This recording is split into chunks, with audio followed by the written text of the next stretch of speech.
नमस्कार, मैं हूं माही कुमारी और आप देख रहे हैं न्यूज़ में। इस वक्त मेरी मौजूदगी गया जिला में है और इस वक्त हमारे साथ बेलागंज विधानसभा से जेडीयू प्रत्याशी मनोरमा देवी हमारे साथ मौजूद है और हम जानेंगे इनसे कि आखिर इनका चुनावी रणनीति क्या है। और 30 सालों से जहां राजद राज कर रही थी वहां इन्होंने अपना नाम बनाया है और एक बार फिर से जेडीयू ने इन पर भरोसा करके वापस से टिकट दिया है। आपको भी धन्यवाद मैडम जी, आप आई कीमती टाइम निकाल के जी।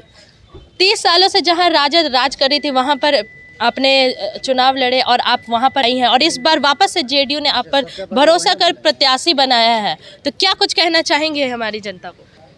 सबसे पहले मैं कहना चाहती हूँ कि हमारे जनता लोग, हमारे जो वोटर हैं, हमारे भाई बहन हैं, सभी बातों को बारीकी से समझते हैं और विश्वास से दुनिया चल रहा है। विश्वास पर आप भी हैं, विश्वास पर हम भी हैं।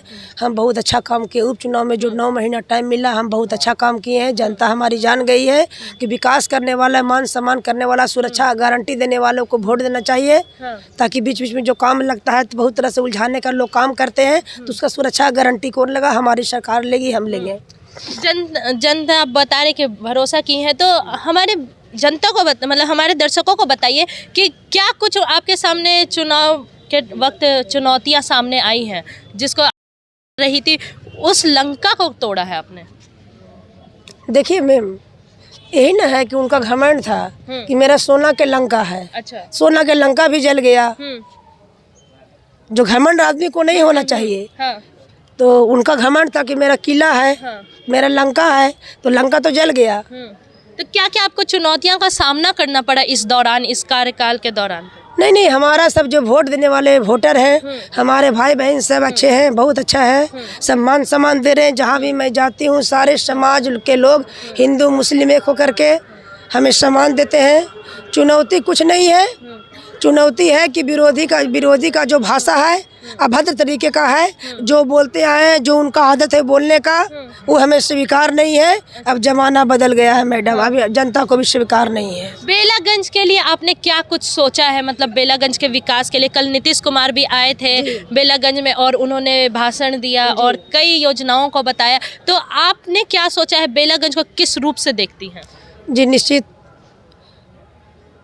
लोग हमें मौका दे रहे हैं तो निश्चित हम बेलागंज के बारे में सोचेंगे कि हमारे किसान भाइयों के लिए पानी का जो बात है, महिलाओं के लिए, बच्चों के लिए, मैं इन लोग के लिए ज़रूर सोचूंगी कि इन लोग, हमारे बेलागंज के बच्चे आगे जाएं। महिलाएं जो सरकार के द्वारा, जो जीविका दीदी के द्वारा जो आगे बढ़ रही हैं और आगे बढ़े, उसमें कुछ मैं और विचार करूँगी। और आने वाला समय में जो इन लोग के द्वारा कहा जाएगा उसके लिए मैं खरा उतरूँगी।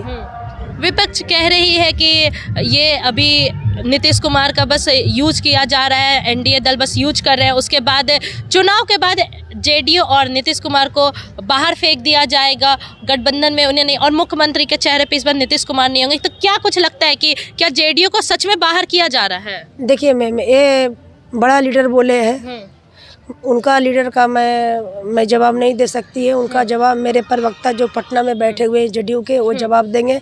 मैं आपको जिला के बारे में, जो जिला का नेता सवाल करते हैं, मैं उनको जवाब देती हूँ। अच्छा, तो क्या लगता है इस बार जनता आपको वोट देगी आरजेडी को छोड़कर, जहाँ पे 30 सालों का शासन रहा है वहाँ पे छोड़कर? निश्चित भरोसा है। मैं काम की हूँ, सब तरह से मैं इनको मदद की हूँ। मैं आपके टीवी के माध्यम से मैं अनुरोध करना चाहती हूँ कि 11 तारीख को कतार में लगकर हमारे भाई बहन गार्जियन और अपनी बहन और बेटी मनोरमा देवी को वोट दीजिए, ताकि आपका भी मान सम्मान बरकरार रहे। आपका रक्षा का गारंटी हमारी सरकार लेती है और जो विकास के काम है वो तो आपको मैं विश्वास दिलाई हूँ, आगे भी आपका काम चलता रहेगा। मैडम बहुत बहुत धन्यवाद। तो आपने सुना जेडीयू प्रत्याशी मनोरमा देवी की बात। उन्होंने कहा है कि बेलागंज में उन्होंने विकास को देखा है। बेलागंज विधानसभा से अगर वह चुनाव लड़ रही हैं और जीत आती हैं तो बेलागंज का विकास होगा, महिलाओं पर वो ध्यान देंगी।